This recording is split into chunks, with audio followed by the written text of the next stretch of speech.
Aftermath as we begin here on Monday. JT with you, brought to you by our good friends at Golden Entertainment. They fuel the monologue with PTs, the best happy hour in town from 5 to 7, midnight to 2. Half off drinks. Head on out to PTs and support our proud partner. This is one of the toughest radio shows I've ever had to do after a regular season game in my career. 24 years with the team. There's been Raider fans who have been with the team since 1960. Who I actually spoke to today.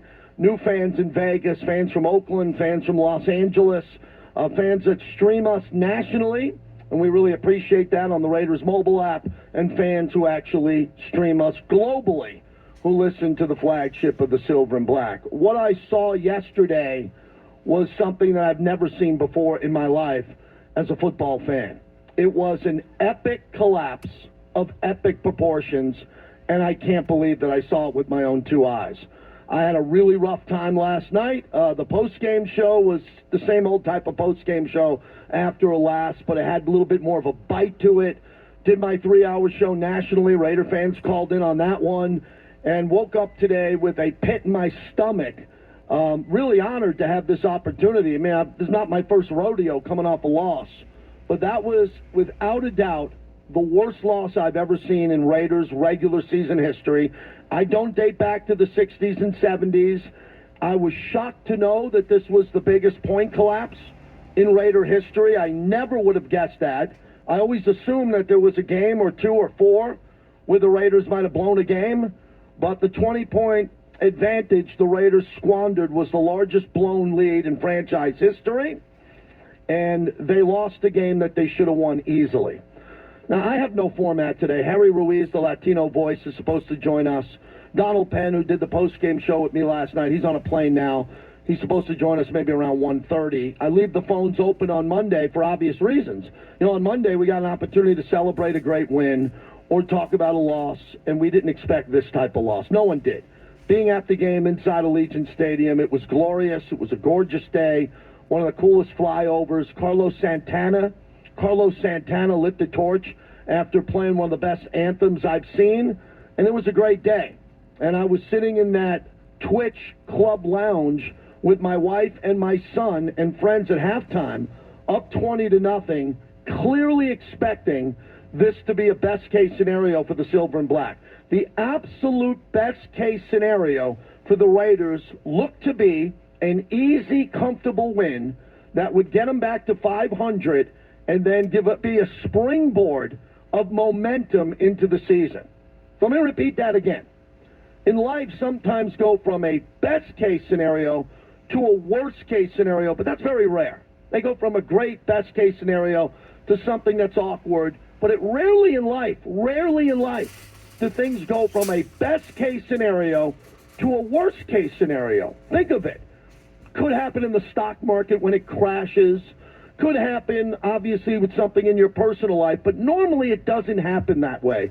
Normally it's a descending group of issues that happen from a win to a loss.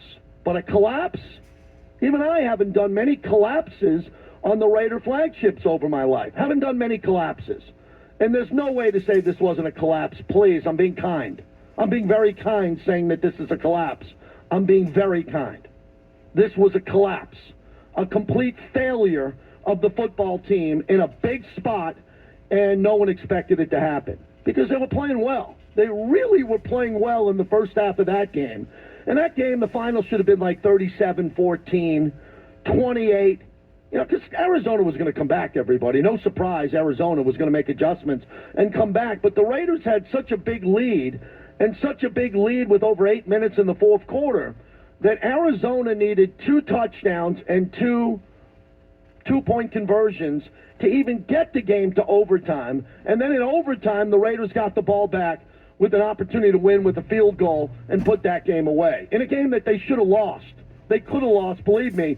If you look at it, the Raiders were fortunate to get the ball back in overtime with an opportunity to win. Because it really looked like the Harmon hit was so big that blew up that play. That gave the Raiders an opportunity to go win the game. And the Raiders couldn't take advantage of that as Hunter Renfrow fumbled twice, was concussed on the second fumble. We hope he's okay. There was no answer in the press conference today, so he's being evaluated. And the Raiders have put themselves in a very, very awkward and uncomfortable situation going forward with the rest of the season. I mean, they're 0-2. They played 4 quarters this year. 4 quarters this year, that's it. 1 quarter they played really well. The first quarter yesterday. 1 quarter they played okay as they were coming back against the Chargers in the second half of that game.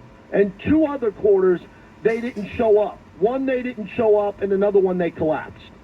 So that's what we have to look at. 2 games, really, when you look at what this team was able to do in 2 games, and we're talking about the halves, 4 halves. I'm not breaking it down into quarters, and that's what we have so far to evaluate the team. It's very disappointing because we knew how tough this year would be with a coaching transition, and I think they have the right coach and the right GM. I know a lot of Raider fans, there's a lot of Raider on Raider social media and sports radio violence going on. Not only do I have to deal with fans that hate the Raiders nationally and want to step on the Raider fans' throats and kick them up and down on the curb, I'm dealing with Raider fans who are going after the organization and team after this collapse, and that's where we're at. And we dip the show in reality every day. And for those who think I'm too kind to the coach or the team, I don't care about any of those people. I do my job at a high pace every day. There are good days, there are bad days when it comes to covering the team. This is a dark day in Raider history on the radio because this was an epic collapse and a failure, and it never should have happened.